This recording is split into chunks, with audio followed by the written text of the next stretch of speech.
Imaginemos que estamos utilizando un inhibidor. ¿Qué sucedería si utilizamos ese inhibidor? Se hace mucho más lento. ¿Y qué pasaría con el fármaco? ¿Qué pasaría con el fármaco? ¿Qué pasaría con el fármaco? ¿Se? ¿Qué pasaría con el fármaco? Claro, se quedaría más tiempo. Ok, Yaret. Ok. ¿Sí o no? ¿Y qué puede ocasionar si es que está mucho tiempo? Si no se llega a metabolizar, o el metabolismo es muy lento, se acumula, y si se acumula puede hacer toxicidad. Exacto, Noemí, exacto. Si se acumula va a hacer toxicidad. Entonces, ese concepto deben tener en cuenta. A cambio, si es un inductor, se metaboliza muy rápido y no vas a tener el efecto farmacológico. Cuando tú lo asocias al contrario con un inhibidor, se va a inhibir, se va a acumular y eso va a tener efectos tóxicos. Esos son los dos puntos que ustedes no deben de olvidar. Un inductor no llega al final al efecto farmacológico deseado y un inhibidor al contrario, se acumula y provoca toxicidad. ¿De acuerdo? Provoca toxicidad. Y ahí tenemos mezclas. Por ejemplo, imaginémonos que tenemos un paciente que utiliza haloperidol, que es un antipsicótico, y también presentó justo honguitos, ¿no? Presentó honguitos en las manos, por lo cual le voy a dar fluoxetina, que es un inhibidor, perdón, ketoconazol, que es un inhibidor. ¿Qué sucedería? ¿Qué sucedería? Un inhibidor hace que el haloperidol esté más tiempo y eso puede ocasionar toxicidad. ¿Ok? Entonces tienen que tener en cuenta cuando hacen mezclas o interacciones con fármacos, porque hay algunos que son inductores de P450 o inhibidores de Ya estoy, P450. doctorita, ahora sí los escucho. No sé qué había pasado. ¿Ok? Gracias, doctorita. No sé qué había Ok, pasado. Doc. Gracias, Listo, gracias. listo. Ahora sí, chicos, ahora sí lo puedo escuchar. Ahí medio raro estaba la página. Muy bien, a ver, ¿quién quiere conversar conmigo? Yasmín, vamos, para dar un ejemplo. Yasmín, vamos, para darle la fija, si no, no dio la fija. ¿Cómo va a venir el examen, ah? ¿Nadie quiere escucharme? Un ejemplo, ¿cómo va a venir el examen? Vamos. Milagritos, entonces, ya que Yasmín no quiere hablar conmigo. Milagritos, ahora sí. Abre tu Buenas tardes, micrófono. ¿se me Ahora sí, escucha? Milagrito, por fin te escucho, Milagrito. Pregunta, gracias, Milagrito, por contestar. No sé por qué nadie quiere hablar conmigo hoy. Milagritos, abre tu micrófono, pues, mamá.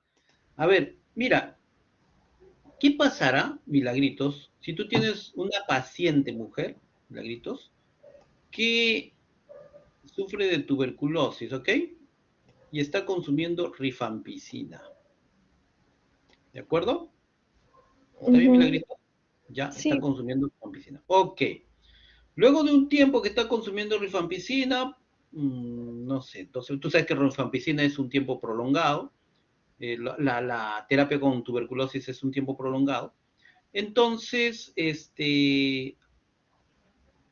ella va a la farmacia, tiene su pareja y quiere pues cuidarse y consume anticonceptivos orales.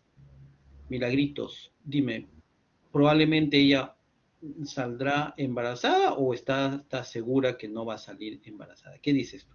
¿Qué piensas? ah, yo creo que no va a salir embarazada porque la rifampicina in- in- es un inductor, entonces Ajá, no es un inhibidor. perfecto. Si es, Milagrito, si es inductor, ¿qué significa? ¿Que va a trabajar más rápido citocromo P450? Ah, ¿O que va a trabajar más lento? sí, el metabolismo va a ser más rápido. Entonces, si consumo pastillas anticonceptivas, ¿se va a metabolizar más rápido o más lento? Oh, creo que más lento. ¿Más lento? No, no, la verdad es que no lo tengo claro. Pero Milagritos, no, utilizando la lógica nada más, solo lógica. Milagritos, inductor, lo acabas de mencionar que está muy bien, metaboliza rápidamente los fármacos, ¿no? ¿Sí? Ujú. Perfecto. Anticonceptivos orales, que es un sustrato, ¿ah? No es inductor ni inhibidor, solo se metaboliza por citocromo P450. Cuando llega a pasar por citocromo P450, ¿se va a metabolizar el anticonceptivo más rápido o más lento? Aún más rápido. Claro. Y si se metaboliza más rápido, ¿va a tener efecto el anticonceptivo? Sí. No. No, si se metaboliza, hemos dicho que ya es para eliminarlo, ¿no es cierto? ¿Sí? Ah, Y o si se sea, metaboliza, o dime, sea, dime, sí Miguel. funciona la rifampicina, pero ya no el anticonceptivo. Claro, porque te he dicho que primero le estamos dando esta rifampicina, ¿no? Y que Ujú. está, como está consumiendo, es un inductor de citocromo P450. Entonces, Milagritos, hacemos que citocromo P450, trabaja aceleradamente y ella se va a la farmacia para cuidarse, se compra su anticonceptivo oral, nadie le pregunta si está consumiendo o no otro medicamento, simplemente lo toma y tiene relaciones sexuales. Entonces, ¿qué pasará? Ella probablemente va a salir embarazada. Este anticonceptivo oral no le va a hacer absolutamente nada. ¿Por qué? Porque como estamos induciendo, estamos metabolizando el anticonceptivo oral. ¿No es cierto? Sí, y si estuviera tomando, por ejemplo, la yo, ioniacidas y toma los Isoniazida, anticonceptivos, esta de aquí, ¿no? ajá, isoniacidas y toma los anticonceptivos, ¿sí funcionaría? ¿Qué crees tú? Yo creo que sí, porque, o sea, es literal lo contrario. Claro, porque es un inhibidor. Pero inclusive hay que tener mucho cuidado, ¿no? Porque se puede acumular el anticonceptivo oral. Claro, no va a salir embarazada, pero puede tener un grado de toxicidad, ¿no? Ah, Porque está ok. sobrepasando la ventana terapéutica. ¿Recuerdas, Milagritos? Ujú, sí. Ok, más o menos entonces, chévere, ya está. Gracias, Milagritos. Gracias, Milagritos. ¿Ves? Entonces, doctores, como ustedes se dan cuenta, es recontra importante. Súper, súper importante porque a esto se llama interacción medicamentosa. Medicamentos. ¿Ok? Muy bien. ¿Alguna pregunta hasta aquí, doctores? Preguntas, y así de ese estilo más o menos vamos a tomar en el examen. Tienes que memorizar. Esta diapositiva sí memorízala. Te sugiero que la imprimas y que la pongas ahí en tu pared y la tengas ahí en cuenta. ¿Ok? La memorices, porque son las más comunes, además, son los fármacos más comunes utilizados en medicina y que son sustratos o que son inductores o inhibidores. ¿Ok? Eso es importantísimo, ¿eh? Está chévere, ¿eh? ¿Sí? Muy bien. Es más, te he dicho inclusive cuál es el efecto y todo eso, así que ya lo sabes, hay que estudiarlo, hay que estudiarlo. Perfecto, seguimos. Bueno, vamos a la fase de eliminación. La fase de eliminación es sencilla. Vamos a ver algunos parámetros de eliminación. Primero, ¿cuáles son las vías de eliminación? Como tú sabes muy bien, con Milagritos acabo de mencionar que después del metabolismo viene la eliminación. Si hay diferentes vías de eliminación, pues la vía renal, pulmonar, biliar, térmica por la glándula mamaria, lagrimal. Y la vía de eliminación evidentemente disminuye la biodisponibilidad del fármaco, porque ya estamos eliminando el fármaco. ¿Sí? Y ahí aparece una palabra importante llamada aclaramiento. ¿Qué es el aclaramiento? Es la limpieza. Es como cuando tú hoy día, por ejemplo, que ha sido feriado, quizás no has tenido alguna clase, has limpiado tu habitación, has agarrado y has aclarado tu habitación de los desperdicios. Igual en un órgano también ocurre el aclaramiento. El aclaramiento es precisamente la capacidad de un órgano para eliminar el fármaco. El hígado es eficiente para eliminar el fármaco, ¿sí? Ahora, pero hay otras vías de eliminación, aparte de la vía hepática, ¿no? La vía biliar, pulmonar, renal, mamaria, etc. Mira, recontra importante la vía urinaria, ese es de cajón, ¿eh? La vía urinaria es muy importante para la eliminación. La vía biliar también, la vía intestinal también, la saliva. ¿Cuál tenemos que recordar? Al menos la vía urinaria, que es muy importante, la vía urinaria, y también la de la bilis, el intestino, y otra muy importante es la secreción láctica. Y aquí el sudor, doctores, el sudor, miren, el sudor. Sí, yo supongo que hoy, salió el solcito, hoy vas a tener que salir a caminar, así, hacer deporte, si has hecho y has eliminado pues los fármacos, las toxinas, lo eliminas por la piel, ¿sí? Te sientes liberado, te sientes limpio, ¿no? El sudor es un mecanismo muy importante de eliminación de toxinas. Eh, y luego viene la secreción láctea, la leche, sobre todo las madres, las mamitas que están dando de lactar, tienen que tener mucho cuidado con el medicamento que están consumiendo. Hace aproximadamente 2, 3 años, antes de pandemia inclusive, no sé si escuchaste una noticia de una señora que está dando el lactar y ella tomó diazepam, tomaba diazepam para su depresión, ansiedad y todo esto. Y lamentablemente ese diazepam pasó al recién nacido a través de la leche materna y el recién nacido pues falleció, ¿no? Precisamente porque la secreción láctea tiene esa capacidad de eliminar también o liberar bastantes fármacos. Aquí estamos antibióticos, inclusive anticoagulantes, mucho cuidado, anticoagulantes, ¿no? Imagínate un bebé que esté consumiendo anticoagulantes, peligrosísimo, ¿no? Anestésicos, como acabamos de ver, una de las benzodiazepinas, ¿no? Diazepam y todas ellas, ¿ok? Hay que tener mucho cuidado. Una vía importante de eliminación, ya lo acabamos de decir, es la vía urinaria, pero para hacer una eliminación más eficiente también depende mucho del pH de la orina. El pH de la orina, sí, doctores, el pH de la orina. ¿Ok? Entonces, va a ser eficiente si nosotros, por ejemplo, tenemos un pH de orina ácida. ¿Sí? Imaginemos que tenemos un pH de orina ácida. ¿Ok? Y tenemos restos de un fármaco que ha sido un fármaco básico. O vamos a llamar ácido mejor. Un fármaco ácido. ¿Sí? Repito, tenemos que la orina que se está formando, ¿sí? En los riñones, en el glomérulo que se está formando ya y que luego va a parar a la vejiga, ¿sí? Allí se está formando, es de naturaleza ácida, un pH ácida la orina, ¿ok? Y resulta que también de pasada ya estamos eliminando metabolitos de un fármaco que es naturaleza ácida, ¿ok? Aquí está, de naturaleza ácida. La pregunta es, ¿la eliminación de ese fármaco ácido será eficiente o habrá reabsorción hacia el torrente sanguíneo del fármaco? ¿Qué piensan? Ahí en el chat nada más. ¿Qué piensan, doctores? Repito la pregunta. Si tengo una orina ácida y un fármaco de metabolitos ácidos, o sea, un fármaco ácido, dime, ¿se eliminará de manera eficiente a través de las vías urinarias o el fármaco se va a hacer muy fácilmente reabsorbido a la sangre? ¿Qué piensan, doctores? Vamos en el chat. ¿Qué piensan? Vamos, doctores, vamos. Milagrito dice reabsorbido. Muy bien. A ver, otra respuesta más. Vamos, doctores. Vamos. Milagrito está atenta. A ver, vamos. Vamos, doctores, vamos. ¿Nadie más que Milagritos? Claro que sí, como dice Milagritos, hace que haya una reabsorción, ¿de acuerdo? Una reabsorción por el pH de la orina. El pH hace, igual que cuando hablamos de absorción en el sistema digestivo, ¿cuál era mejor? A nivel del estómago, ¿sí o no? Porque tenía un pH ácido, los fármacos ácidos se reabsorben mejor. Lo mismo pasa aquí. Pero ¿cuál se elimina mejor en un pH ácido? ¿Qué tipo de productos? ¿Los ácidos o las bases? ¿Cuál se elimina mejor? Evidentemente, claro que sí, Milagritos. No, mira, se va a eliminar mejor las bases. ¿Por qué?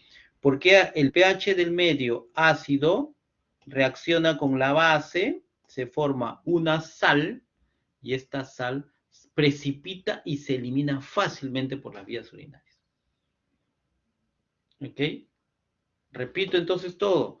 Una orina de naturaleza ácida favorece la absorción de fármacos ácidos, pero sí favorece la eliminación por las vías urinarias de fármacos básicos. ¿Por qué? Porque reacciona el ácido con la base para formar una sal y precipita. ¿De acuerdo? Lo contrario también es verdad. O sea, si tenemos una orina básica, vamos a poner aquí, si tengo una orina básica, ok, tengo una orina básica, una orina cuyo pH es básico, ¿sí? Un pH básico, y tengo un fármaco que es básico, evidentemente, nuevamente, ¿qué pasará? Se va a reabsorber y pasa a la sangre. Es decir, su eliminación va a ser difícil. Pero si tengo aquí un fármaco ácido, nuevamente, ¿no? El fármaco ácido con el pH básico, ¿qué pasa? Reaccionan, forman una sal, precipitan y se eliminan. Por eso, miren aquí la lista, aquí abajo, si haces un pequeño zoom, al toque nomás, el zoom dice, descreción rápida en orina básica o alcalina. Sí, en orina básica o alcalina, aquí está, se eliminan los ácidos. Por eso es que todos son ácidos. ¿Cómo comprobamos? Porque el ácido nalidíxico se elimina por ese tipo de orinas de manera eficiente. Ahí está, barbitúricos, acetosolamida, que es un ácido, ¿sí? Fenilbutazona, probenecid, sulfonamida. ¿Mm? Y luego los que se eliminan de manera rápida en orina ácida, tenemos codeína, anfetaminas, nicotina, procaína. Y aquí te pongo algunos ejemplos de fármacos ácidos y básicos para que lo tengas en cuenta. ¿Ok? Entonces, la naturaleza del pH de la orina también me favorece la eliminación. ¿Sí? Tengo varias vías de eliminación, pero la naturaleza del pH me favorece o me dificulta la eliminación de un fármaco. Bueno, luego vienen los términos adecuados que tenemos que recordar siempre: la tasa o índice de filtración glomerular, el aclaramiento de depuración renal, son términos importantes, que recordar qué cosa es cada uno de ellos. Y finalmente la velocidad de excreción urinaria, que es la más importante, que es toda una fórmula aquí, ¿no? La velocidad de excreción urinaria es el volumen de orina por concentración de fármaco y el tiempo de colecta. Acá tienes un ejemplo dando como resultado que la velocidad de excreción urinaria es 500 microgramos por hora. ¿Sí? Hay que recordar esa fórmula. ¿Por qué? Porque justamente la velocidad de excreción urinaria va a ser muy variable dependiendo del tipo de paciente que vamos a tener, que vamos a tratar. Por ejemplo, en pacientes ancianos, ya velocidad de excreción urinaria va a ser mayor o menor, no va a ser normal, sino va a ser o mayor o menor. Paciente diabético, ¿no? Que tiene alteraciones renales, también va a tener una alteración en la velocidad de excreción urinaria. Entonces, por eso es importante recordar esto. ¿Ok? Son los términos. Y otro factor importante es el orden de eliminación, es la cinética de eliminación. Y esto es recontra importante. Hay dos tipos de orden de eliminación, es el de orden cero y el de primer orden. ¿Sí? Orden cero y primer orden. El de orden cero, ¿sí? La velocidad de reacción es independiente. Es decir, mira, de orden cero, vamos de frente al grano. Por ejemplo, el alcohol. ¿Sí? Mira, orden cero, ¿qué significa? Vamos, atentos, ¿ah? Significa que yo tomo un vasito de alcohol, elimino 1 miligramo por hora. ¿Sí? 1 miligramo por hora. O metabolizo 1 miligramo por hora y por lo tanto se elimina eso. Tomo 6 vasitos de alcohol, se sigue eliminando 1 miligramo por hora. Tomo 20 vasos de alcohol, o 200 miligramos, ¿sí? Se elimina 1 miligramo por hora. Si yo tomo 1 litro de alcohol, ¿sí? Se va a seguir eliminando 1 miligramo por hora. ¿Qué significa esto? Significa que el metabolismo del alcohol básicamente es constante en el tiempo. Constante. Y eso es peligroso, ¿no es cierto? Porque si no se elimina tanto como yo estoy consumiendo, ¿sí? Si no se elimina, quiere decir que se está acumulando en el organismo. Y si se acumula en el organismo, puede ser muy, muy peligroso. ¿Okay? Se acumula. Ya hemos dicho que pasa a rangos de toxicidad. Atraviesa la ventana terapéutica y ya estamos en toxicidad. ¿De acuerdo? ¿Sí? ¿Qué tipo de fármaco? El alcohol es uno de ellos, no es un fármaco, pero el alcohol, la teofilina, algunos productos de liberación sostenida, dosis alta de fenitoína, dosis tóxica de aspirina. ¿Sí? Se toma a alguien que quiere suicidarse, por ejemplo, 10 pastillas de aspirina y así sucesivamente. ¿Ok? Entonces hay que tener mucho cuidado porque eso se llama cinética de orden cero. Cinética de orden cero. Y aquí hay algunas características. Ahora, la otra es la más común entre todos los fármacos, ¿sí? La cinética de primer orden. ¿Sí? La cinética de primer orden. Y es que cada vez que yo consumo el medicamento 10, 20, 200 miligramos, ¿sí? Cada vez que consuma el medicamento, van de todas maneras a sufrir un metabolismo mayor. Por ejemplo, si yo consumo 10 miligramos, se metaboliza 1 miligramo por hora. Si consumo 20, se metaboliza 2 miligramos por hora. Si consumo 200, se metabolizan 20 miligramos por hora. O sea que mientras más consuma el medicamento, voy a metabolizar y luego eliminar más. ¿Sí? El ejemplo de ello es el diazepam. El diazepam es un claro ejemplo de ello, ¿sí? Y varios otros fármacos, ¿no? Entonces, a ver, pregunta. ¿Qué dices ahí? Pregunta. Si te llegan dos pacientes que se han querido suicidar, dos amigos que se han querido suicidar, ¿sí? Y uno ha consumido 10 tabletas de aspirina y el otro ha consumido 10 tabletas de diazepam. ¿Cuál es el primero que tienes que atender? Bueno, vas a atender a los dos, pero ¿cuál tienes que enfocar tu fuerza porque puede morir inmediatamente? ¿El intoxicado por aspirina o el intoxicado por diazepam? ¿Cuál de los dos? ¿Mm? Ahí dice José Francisco, dice, Milagrito dice aspirina, ¿sí seguro? Vamos chicos, allí. Claro, pues al de aspirina, porque hemos dicho que el de aspirina, ¿sí? Puede causar toxicidad y la muerte de nuestro paciente. ¿De acuerdo? ¿Está bien? En cambio, el diazepam, si es que he consumido solo diazepam, es altamente probable que no, el paciente no muera, ¿no? Lo más altamente probable es que se quede planchado, dormido durante mucho tiempo, pero no morir, ¿sí? El diazepam. Muy bien. Y finalmente tenemos el último término. Y este término se complica mucho, pero la verdad que es muy directa, muy sencilla y es muy aplicativa, que es el tiempo de vida media, o vida media plasmática, o vida media de eliminación. ¿Qué cosa es eso? Es el tiempo necesario, es el tiempo que va desde el pico máximo hasta llegar al 50% en la concentración plasmática. Si la curva tiempo versus concentración plasmática siempre lo utilizamos en farmacocinética. Entonces, lo que va desde el 100% hasta el 50%, ese tiempo se llama tiempo de vida media. ¿Okay? Y siempre va a ser constante cuando hablamos de un mismo fármaco, evidentemente, ¿no? Así le demos 100 miligramos, así le demos 50, así le demos 25, así para llegar a la mitad, ahí va a ser el tiempo similar. ¿Ok?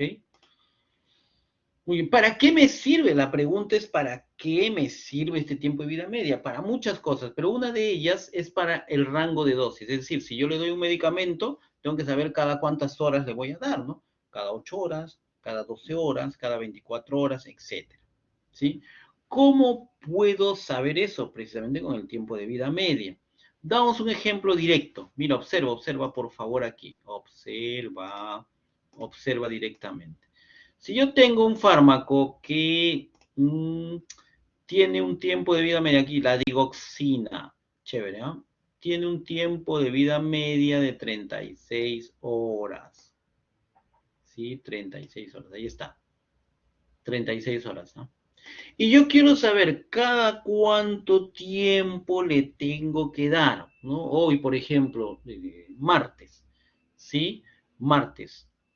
¿Cuándo le tengo que dar la otra dosis del fármaco? ¿Cuándo? Entonces, allí tengo que multiplicar por ¿cuánto? Por 4. Aquí está, 4. Entonces me sale aquí, ¿no es cierto? Y aquí multiplicas 36 por 4. 36 horas por 4. 36 por 4. ¿Cuánto es igual ese 36 por 4? ¿Cuánto sale 36 por 4? 36 por 4, ¿cuánto sale? 144, ¿no? Divídelo, 144. Dividimos entre 24 horas. 144. Si lo dividimos entre 24 horas, ¿por qué? Porque es en días, ¿no es cierto? 24 horas es un día. ¿Tenemos cuánto? Tenemos 6 días, como ustedes muy bien lo han sacado. 6. Tengo 6 días. ¿Qué cosa quiere decir eso?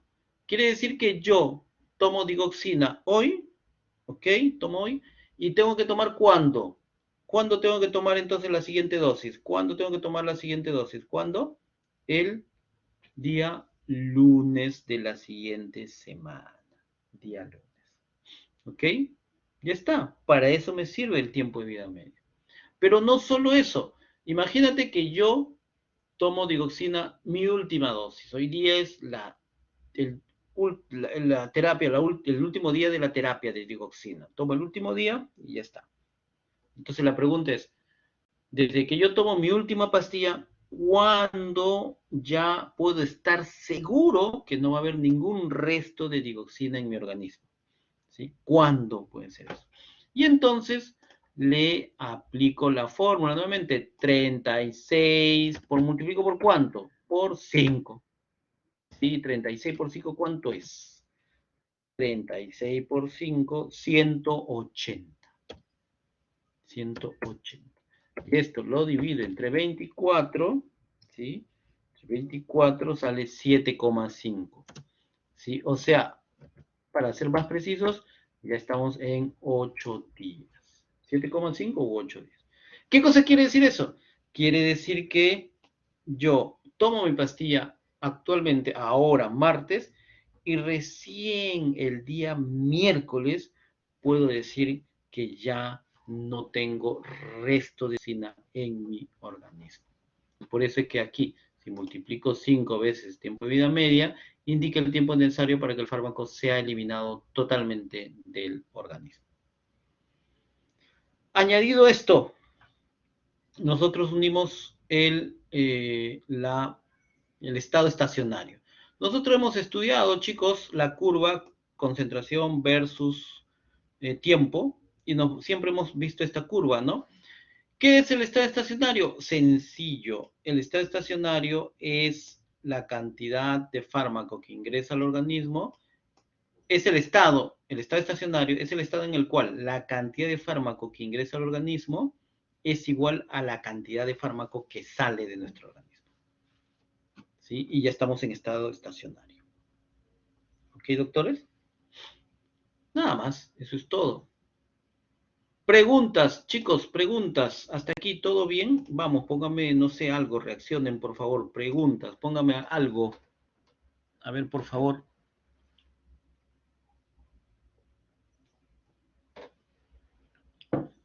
Muy bien, Aarón Branco, Danielita, Pablo, Sofía, Milagritos, José Jimena. Uy, todos están, qué chévere, ahí están todos. Muy bien. Continuamos entonces, Yasmín Jimena, José Francisco, Danielita. Seguimos. Culminando ya esta parte de farmacocinética. El último término que no pertenece a la farmacocinética, no, pero va de la mano con la farmacocinética, sobre todo con la parte de eliminación, es el aclaramiento. ¿Sí? Y te lo he puesto aquí porque sí es necesario recordar. Se puede definir como el volumen de sangre o plasma que es depurado de una sustancia por unidad de tiempo. Ese es el aclaramiento. ¿Sí? Cuando hablamos de aclaramiento plasmático es cuánto podemos eliminar del plasma un fármaco. ¿Sí? Y eso es importante porque va de la mano con la eliminación de fármaco. ¿Por qué me sirve? Porque el aclaramiento de creatinina, la creatinina tú sabes muy bien que es un producto del metabolismo muscular, ¿sí? Y se elimina por la orina. Y cuando el riñón está saludable, está eficiente, ¿sí? Se va a eliminar de manera constante la creatinina, ¿sí? En valores constantes también. Es más, necesito toda esta fórmula para poder hallar la creatinina. No es necesario memorizar la fórmula, no te preocupes, no es necesario memorizar, pero sí tienes que recordar que la creatinina es un valor constante. Ahora, si yo quiero saber, por ejemplo, cuánto de fármaco se va a eliminar por la orina, o si se va a eliminar de manera eficiente, ya sabemos el pH, ¿no es cierto? Ya sabemos la naturaleza de los fármacos y de los productos o los metabolitos producidos, pero también tenemos que saber la naturaleza del riñón, la salud renal. ¿Cómo puedo averiguar si el riñón está eficiente, si está trabajando de manera adecuada? ¿Cómo puedo averiguar eso? Simplemente hallando el aclaramiento de creatinina. ¿Sí? Y eso se halla mediante la fórmula que te acabo de mencionar. No es necesario ni siquiera memorizar la fórmula, no es necesario ni siquiera memorizar todos los valores de la creatinina, porque eso viene en los análisis clínicos. Probablemente en otros cursos te van a pedir memorizar, pero aquí no. Pero sí quiero que entiendas el concepto. La creatinina es una molécula importantísima que se tiene que eliminar a nivel renal de manera eficiente para luego nosotros saber si el riñón está bien. Si el riñón está adecuado, yo puedo darle un fármaco que se va a eliminar por vía renal. Pero si el riñón está deficiente, tiene un problema renal nuestro pacientito, entonces nosotros tenemos que darle un fármaco que se elimine por la vía biliar, por ejemplo, o por otra vía, pero no por la vía renal. ¿Ok, doctores? ¿Está bien? Muy bien, doctores. Hasta aquí la parte de farmacocinética. Hemos hablado de volumen de distribución, del aclaramiento, tiempo de vida media, el área bajo la curva o biodisponibilidad. Y todo eso va de la mano con la farmacocinética. Hemos conversado también sobre todos esos puntos que espero definitivamente te sirvan en el trabajo diario cuando estés luego más adelante en el hospital. Ahora, la farmacocinética no está sola, no es que esté aislada, siempre va de la mano con la farmacodinamia. ¿Ok? Y la farmacodinamia, ¿qué cosa es? Chicos, no se compliquen la vida. La farmacodinamia es el mecanismo de acción de los fármacos. Esa es la farmacodinamia. Y está de la mano siempre con la farmacocinética. Va de la mano con la farmacocinética. La farmacodinamia además es cómo el fármaco ya va a desencadenar toda una respuesta fisiológica. ¿Ok? Aquí está la farmacodinamia. Se tiene que unir el fármaco a un receptor, ¿no es cierto?, para poder ejercer su acción farmacológica.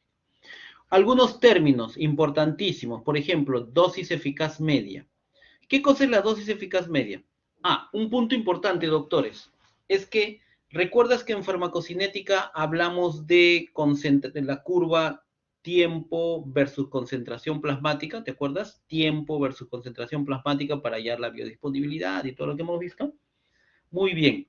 Cuando hablamos de farmacodinamia, hablamos de dosis de fármaco que le vamos a dar a un paciente y podemos hablar del porcentaje de sujetos que tienen el efecto farmacológico deseado cuando hacemos investigación o el porcentaje de eficacia que va a tener ese medicamento a esa dosis en un paciente. ¿Sí? Podemos dar dos curvas. ¿Sí? Y por eso que la dosis eficaz media, ¿qué cosa es? En esta curva, la dosis eficaz media, la de 50, es la dosis a la cual el 50% de los sujetos que han sido sometidos a estudio tienen el efecto deseado, el efecto farmacológico, el 50%. Los sujetos pueden ser animalitos de laboratorio, por ejemplo. Pero en cambio, en esta curva ya es de aplicación en un individuo, en un paciente, la D50, aquí está, es la dosis necesaria para obtener el 50% de la eficacia máxima de un fármaco. Repito, la dosis necesaria, la D50, es la dosis necesaria, y esto es recontra importante, dosis necesaria para obtener el 50% de la eficacia máxima. 50% de la eficacia máxima. ¿Ok? Bueno, luego viene dosis tóxica media, que ya es básicamente estudiado en investigación, que es la dosis necesaria para producir un determinado efecto tóxico, y la dosis letal media, que es la dosis en la cual ya se ve la muerte del animal a cierta dosis, ¿no? Y eso solo se utiliza en experimentación. Pero hay un concepto muy, muy, muy importante, ya para ir terminando, ¿sí? Que es el concepto de índice terapéutico. ¿Por qué es importante el índice terapéutico? Porque evalúa la seguridad y utilidad de un fármaco para una determinación indicada. Ahora, yo no estoy tanto de acuerdo con que se evalúa la seguridad. Yo, debido a que todos tienen efectos adversos, evalúo la peligrosidad y utilidad de un fármaco para una determinación indicada, ¿no? ¿Qué cosa es el índice terapéutico? Es la medida que relaciona. Ya el índice terapéutico es un número. No es como la ventana terapéutica que veíamos en farmacocinética, en la cual es el espacio que hay entre la concentración mínima eficaz y la concentración máxima eficaz. No, aquí es un número ya. ¿Y qué cosa es el índice terapéutico? Mira, es la división entre la D50 y la dosis tóxica media. Es la división entre la dosis tóxica media y la D50. ¿Sí? Si esta división o esta área, estas dos líneas, es más pegadita, ¿sí? Es más pegadita, quiere decir que la división va a salir menor y por lo tanto el índice terapéutico va a ser menor, va a ser más pequeñito, ¿sí o no? Entonces, si ese número es pequeño, probablemente el medicamento es más peligroso, es menos seguro, ¿ok? Pero si la D es 50 y la dosis eficaz media y la dosis tóxica media es más amplia, el índice terapéutico, por lo tanto, la división entre los dos va a ser mayor también. Y si el índice terapéutico es mayor, estamos hablando de que el medicamento es menos peligroso. No quiero decir más seguro, es menos peligroso o bueno, más seguro, ya ese es el concepto en realidad, ¿no? Pero como tiene efectos adversos es menos peligroso. ¿Sí? Cualquiera de los dos términos está bien, que tú lo pongas si es que te preguntamos en el examen eso. ¿De acuerdo? Entonces, repito, a mayor índice terapéutico, más inofensivo o menos agresivo es el medicamento.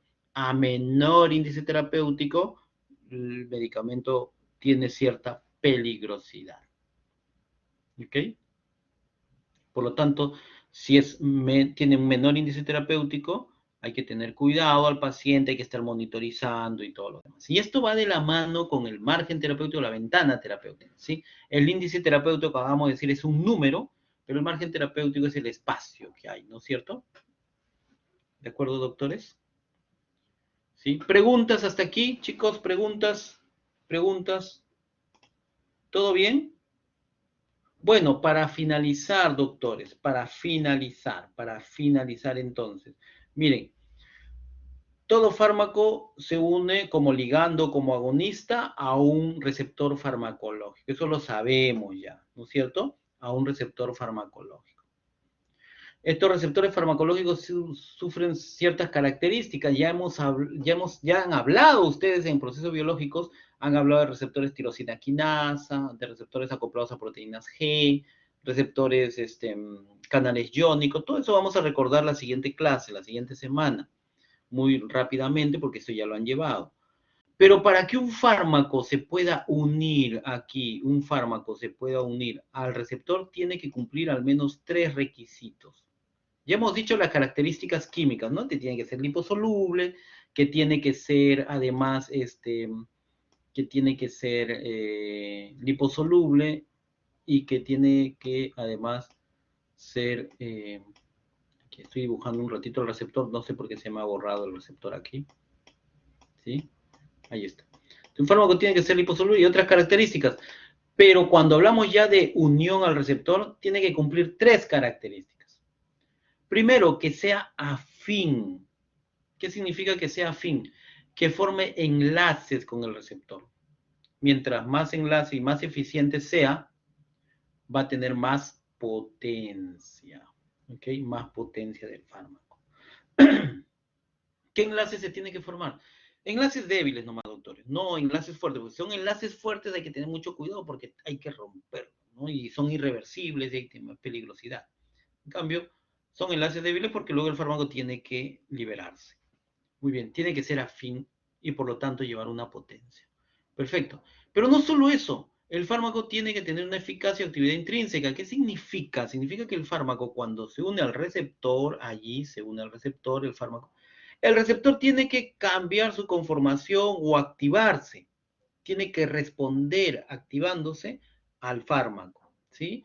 El fármaco tendrá mayor eficacia intrínseca si, lógicamente, activa más al receptor, ¿sí?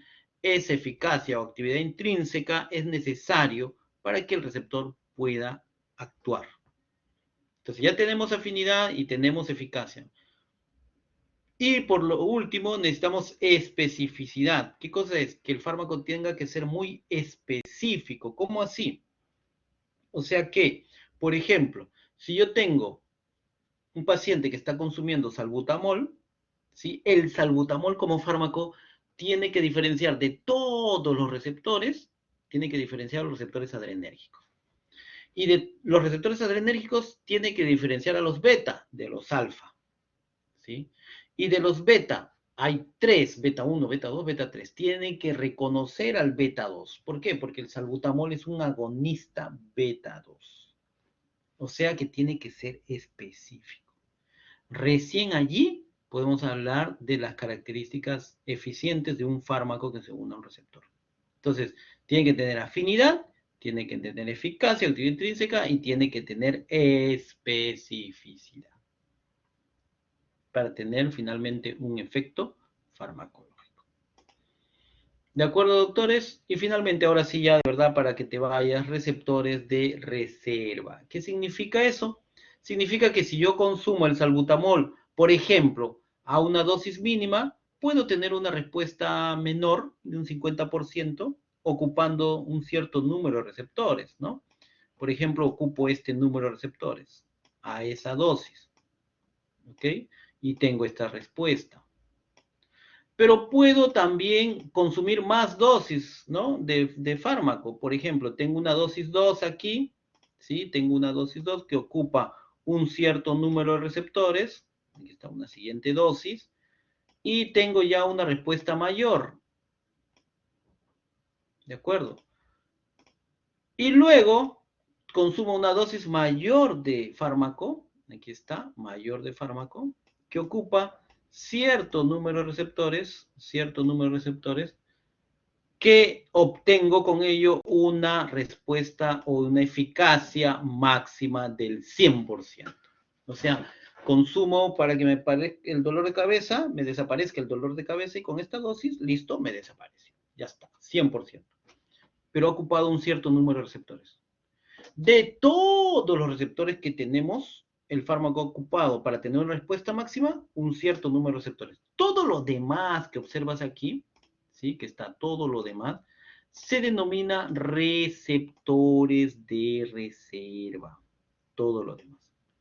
¿Qué son los receptores de reserva entonces? Son los receptores que no se activan para yo luego obtener una eficacia máxima. Que no es necesario, mejor dicho, activar para obtener una eficacia máxima, porque ya ocupé un cierto número de receptores. Ahora la pregunta es, profe, ¿y cuál es la importancia? O sea, ¿por qué tengo que saber los receptores de reserva? Porque en algún momento puedo utilizar algún fármaco tipo inhibidor de receptores que van a, mira, anulan al receptor, ¿sí? Pueden unirse ahí, pero luego nosotros podemos dar más dosis de fármaco y finalmente el fármaco pueda unirse a otros receptores y obtener la respuesta deseada. ¿Ok? Justo cuando hablemos de inhibición competitiva, ahí vamos a hablar, pero son receptores de reserva. ¿De acuerdo, doctores? Y en la DPG, ustedes van a hablar de agonista y antagonista. Repasen esto, está sencillo. Agonista es aquel que se une al receptor inactivo e induce a la conformación y activa una respuesta farmacológica. Agonista, que se une al receptor, ¿no es cierto? Agonista, se une al receptor. Y antagonista es lo contrario. Se une al receptor, ¿sí? Y no existe un cambio conformacional. Aquí, por lo tanto, no hay una respuesta farmacológica. Hay ausencia de respuesta. ¿Sí? Esa es la diferencia. Agonista y antagonista. Nada más. Agonista induce una respuesta. Antagonista, hay ausencia de respuesta. Listo, doctores. Preguntas. Vamos, chicos. Preguntas. ¿Tienen alguna duda? Vamos, ¿tienen alguna duda? ¿No? ¿Todo ok entonces? ¿Sí? Vamos, póngame allí algo, pues, chicos. ¿Todo bien? ¿Sí? Para terminar. ¿Todo bien, doctores? ¿Sí? Ahí está, por fin. Muy bien. ¿Todo ok? Excelente. Muy bien. La doctora también pregunta, ¿dudas? Nada, todo bien, ¿no?